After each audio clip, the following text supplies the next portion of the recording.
Joto ge gisagun darmanya now mitang video re asa ing joto hor napai ge mina pia ing hor napai ge mininga to tihing do kana 2 November ar tihing do kana Souls Day to ing mathen ale chalak kana le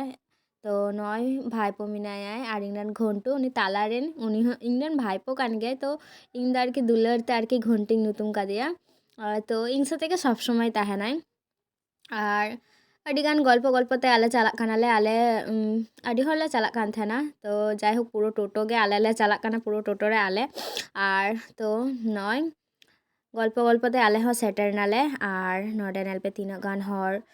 ᱟᱨ ᱚᱱᱟ ᱠᱚᱵᱚᱨ ᱠᱚᱦᱚᱸ ᱦᱮᱵᱤ ᱧᱮᱞᱚᱜ ᱠᱟᱱ ᱛᱟᱦᱮᱱᱟ ᱠᱟᱨᱚᱱ ᱢᱟᱱᱮ ᱡᱚᱛᱚ ᱟᱨᱠᱤ ᱥᱟᱯᱷᱟ ᱦᱩᱭ ᱠᱟᱱᱟ তারপর আর কি বিভিন্ন রকম কালার এম হই কানা বাহা এম হই কানা তো অন্ডে মিটটাং চালা লেনখান বাং যত হᱚᱲ ᱠᱚ ᱞᱟᱹᱭ ᱜᱮᱭᱟ ᱵᱟᱢ ᱵᱚᱛᱚᱨ ᱜᱮᱭᱟᱢ ᱛᱚ ᱚᱸᱰᱮ ᱪᱟᱞᱟ ᱞᱮᱱᱠᱷᱟᱱ ᱢᱟᱱᱮ ᱟᱹᱰᱤ ᱵᱷᱟᱜᱮ ᱵᱩᱡᱷᱟᱹᱜ ᱜᱮᱭᱟ ᱢᱟᱱᱮ ᱮᱠᱫᱚᱢ ᱨᱤᱞᱟᱠᱥ ᱟᱨ ᱤᱧ ᱢᱟᱴᱷᱮᱱ ᱡᱚᱠᱷᱚᱱᱤᱧ ᱪᱟᱞᱟᱜ ᱜᱮᱭᱟ ᱵᱟᱝ ᱢᱚᱱᱮ ᱦᱩᱭᱩᱜᱼᱟ ᱡᱮᱱᱚ ᱚᱸᱰᱮ ᱜᱮ ᱤᱧᱟᱹᱜ ᱡᱚᱛᱚ ᱫᱩᱠᱠᱷᱚ ᱠᱚᱥᱴᱚ ᱠᱚᱢ ᱪᱟᱵᱟᱭᱮᱱ ᱛᱤᱧᱟᱹ ᱢᱟᱱᱮ ᱡᱟ ᱤᱧᱟᱹᱜ ᱞᱟᱭᱤᱯᱷ ᱨᱮ ᱢᱮᱱᱟᱜᱼᱟ ᱡᱚᱛᱚ ᱠᱤᱪᱷᱩ ᱢᱟᱱᱮ ᱟᱨᱠᱤ ᱤᱧ ᱢᱟᱴᱷᱮᱱ ᱪᱟᱞᱟ ᱞᱮᱠᱷᱟᱱᱤᱧ ᱞᱟᱹᱭ ᱜᱤᱭᱟᱹᱧ ᱡᱮ ᱱᱚᱝᱠᱟ ᱱᱚᱝᱠᱟ ᱦᱩᱭ ᱠᱟᱱᱟ ᱵᱟᱲᱟᱭᱟᱢ ᱢᱟ ᱟᱢ ᱢᱟ ᱱᱤᱛᱚᱜ ᱱᱚᱰᱮ ᱵᱟᱹᱱᱩᱢᱟ ᱛᱚ ᱡᱟᱭᱦᱳᱠ ᱤᱧ ᱢᱟ হয়তো ᱱᱚᱣᱟ ᱫᱷᱟᱹᱨᱛᱤ ᱨᱮ ᱱᱤᱛᱚᱜ ᱵᱟᱹᱱᱩᱭᱟᱭ ᱠᱤᱱᱛᱩ ᱤᱧᱤᱧ ᱵᱟᱰᱟᱭ ᱜᱮᱭᱟ ᱤᱧ ᱢᱟ ᱫᱚ ᱤᱧ ᱥᱟᱛᱮᱜ ᱜᱮ ᱢᱮᱱᱟᱭᱟᱭ ᱟᱨ ᱛᱚ ᱚᱱᱟᱜᱮ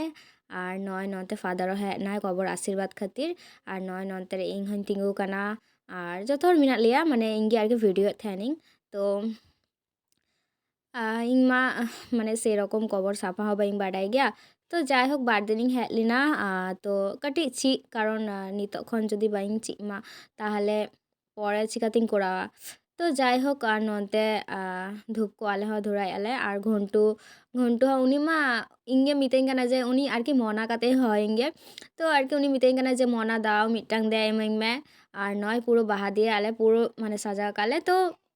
ᱤᱧ ᱦᱚᱧ ᱥᱟᱡᱟᱣ ᱠᱟᱜ ᱜᱮᱭᱟ ᱟᱞᱮ ᱵᱟᱹᱦᱩ ᱵᱟᱨᱭᱟ ᱵᱟᱹᱦᱩ ᱠᱤᱱ ᱢᱮᱱᱟᱜ ᱠᱤᱱᱟ ᱩᱱᱠᱤᱱ ᱦᱚᱸ ᱛᱟᱨᱯᱚᱨ ᱤᱧ ᱨᱮᱱ ᱵᱷᱟইᱯᱳ ᱟᱞᱮ ᱡᱚᱛᱚ ᱦᱚᱲ ᱢᱤᱞᱮ ᱟᱨᱠᱤ ᱱᱚᱰᱮ ᱱᱚᱝᱠᱟ ᱢᱟᱱᱮ ᱥᱟᱡᱟᱣ ᱠᱟᱜ ᱞᱮ ᱛᱚ যাইহোক ᱟᱯᱮ ᱦᱚᱸ ᱯᱩᱨᱳ ᱵᱷᱤᱰᱤᱭᱳᱴᱟ ᱧᱮᱞ ᱯᱮ আর প্লিজ সাবস্ক্রাইব তিং পে ইᱧᱟᱹᱜ চ্যানেল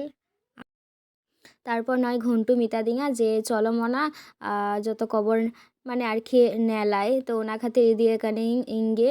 আর নতে ভাইপো ভিডিও আই মানে ঘন্টু আই দাদা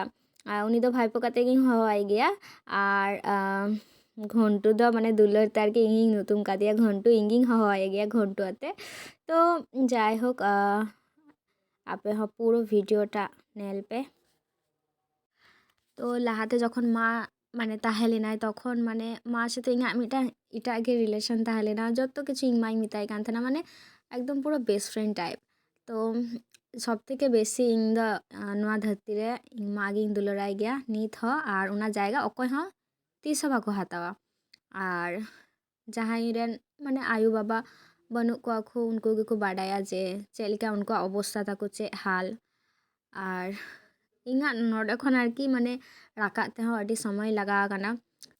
ᱛᱚ ᱱᱤᱛᱚᱜ ᱟᱨ যা চালাও